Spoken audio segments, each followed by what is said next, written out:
let's talk about something that I think we all know way too well. That feeling that our focus is just gone. It feels like it's constantly being stolen.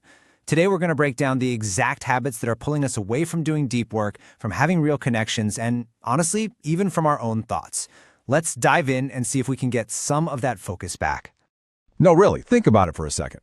That moment you're waiting in line at the coffee shop or you're sitting at a red light, what's the first thing you do? If the answer is, reach for my phone, you are definitely not alone.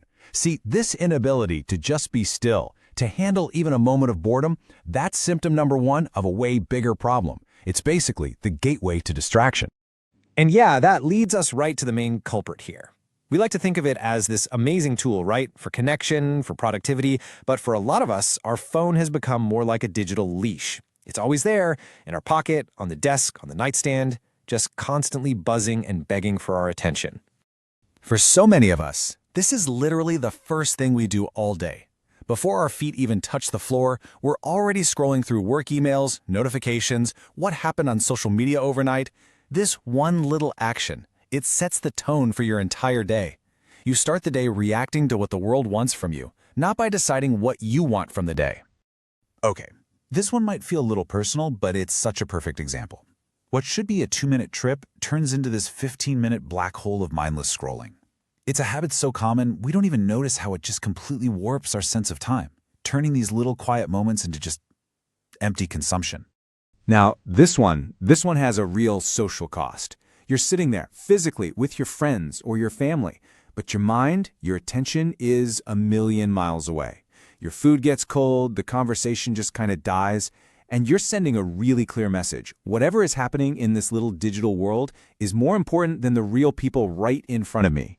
And this is where things just get kind of absurd, you know? We sit down to relax with a 2-hour movie, but our brain is so wired for distraction, it needs another hit of stimulation. So we start scrolling, we miss a key plot point, we rewind, and then we get distracted and miss it all over again. You end up half watching 2 things at once and not really enjoying either of them.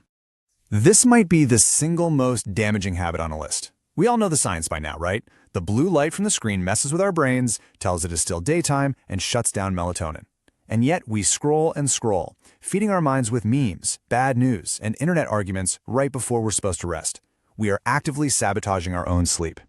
So here's the key thing to understand. For so many of us, checking social media isn't a conscious choice anymore. It's just become our default action. Any tiny little gap of unstructured time gets filled immediately. We have literally trained our brains that the answer to the question, what now, is to open an app and just start scrolling. And once you're in there, you're in the trap. It always starts with that little lie we tell ourselves, oh, just for 5 minutes. But the algorithm is designed specifically to turn those 5 minutes into 50. We just scroll with no goal, refreshing for that little dopamine hit of a new like, all while comparing our messy, real lives to someone else's perfectly polished highlight reel. It's a game that is totally rigged against our own well-being. Okay, so let's shift gears from our personal time to our professional lives. Because distraction doesn't just steal our downtime, oh no, it is an expert at disguising itself as productivity. We feel super busy, but we're not actually getting anything important done. I mean, take working from the couch. The expectation is, hey, I'll be comfortable, I'll get so much done. But the reality is, you're fighting a battle with your own brain. For years, you've trained your brain that that spot is for relaxing, for watching Netflix, for zoning out. So when you try to force it into focus mode there, you're just creating friction and making deep work almost impossible. And this number is the massive hidden cost that just kills our productivity. Research shows that it takes, on average, over 20 minutes to get back into a state of deep focus after you get interrupted. Just think about that. Every Slack notification, every quick email check, every single time you switch from a spreadsheet to a browser tab, bam, the clock resets. We spend most of our days just trying to get back on track. And these traps, they're everywhere. You know those 47 browser tabs you have open right now? It feels like you're doing research, but really it's just digital clutter causing you low-grade anxiety. Answering every email the second it comes in feels efficient, but what you're really doing is training everyone you work with that you have no boundaries and your deep work doesn't matter. And checking your inbox during a meeting? Come on, you're just doing a bad job at 2 things at once. So, we've talked about our phones, we've talked about work, but what's really going on underneath it all? Let's go a little deeper. These next few slides are about the root cause, the internal habits, the anxieties that make us run towards distraction in the first place. Just let that one sink in for a minute. We reach for our phone in any 5-second pause because we have quite literally lost the muscle for just being. We've forgotten how to sit quietly and exist without some external thing telling us what to think or what to feel. And this builds right on top of that last point. For a lot of people, this isn't just a habit, it's an escape. We use that constant stream of content, podcasts, videos, social media, to drown out our own inner voice. We are actively running from our own anxieties, our own ideas, our own consciousness. And this is the heart of it right here. The silence isn't just empty. It actually feels threatening. Because in the quiet, all the big questions, the worries, the things we haven't dealt with, they can bubble to the surface.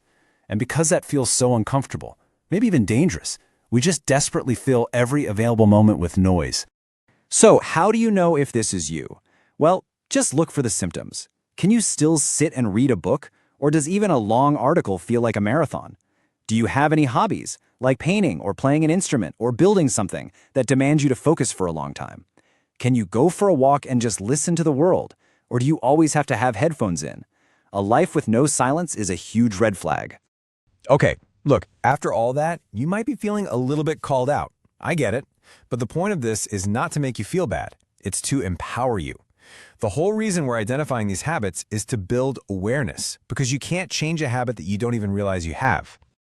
The path forward is actually pretty simple, even if it's not always easy. The first, most important step is just to see these patterns in your own life. Don't judge yourself, just notice it. Then, once you see it, you can start to acknowledge what it's really costing you. The lost time, the strained relationships, the projects you never finish. And finally, you can really understand what you're losing, your ability to think deeply, to create cool stuff, and to just be present in your own life. I really want to leave you with this one final thought. In the world we live in now, your attention is the most valuable thing you own. It's your most precious currency. It's what lets you learn and love and create. And for years, most of us have been giving it away for free to the highest bidder, to apps and algorithms and advertisers. So the question is, now that you're aware of the trade you've been making, what are you going to do to reclaim it?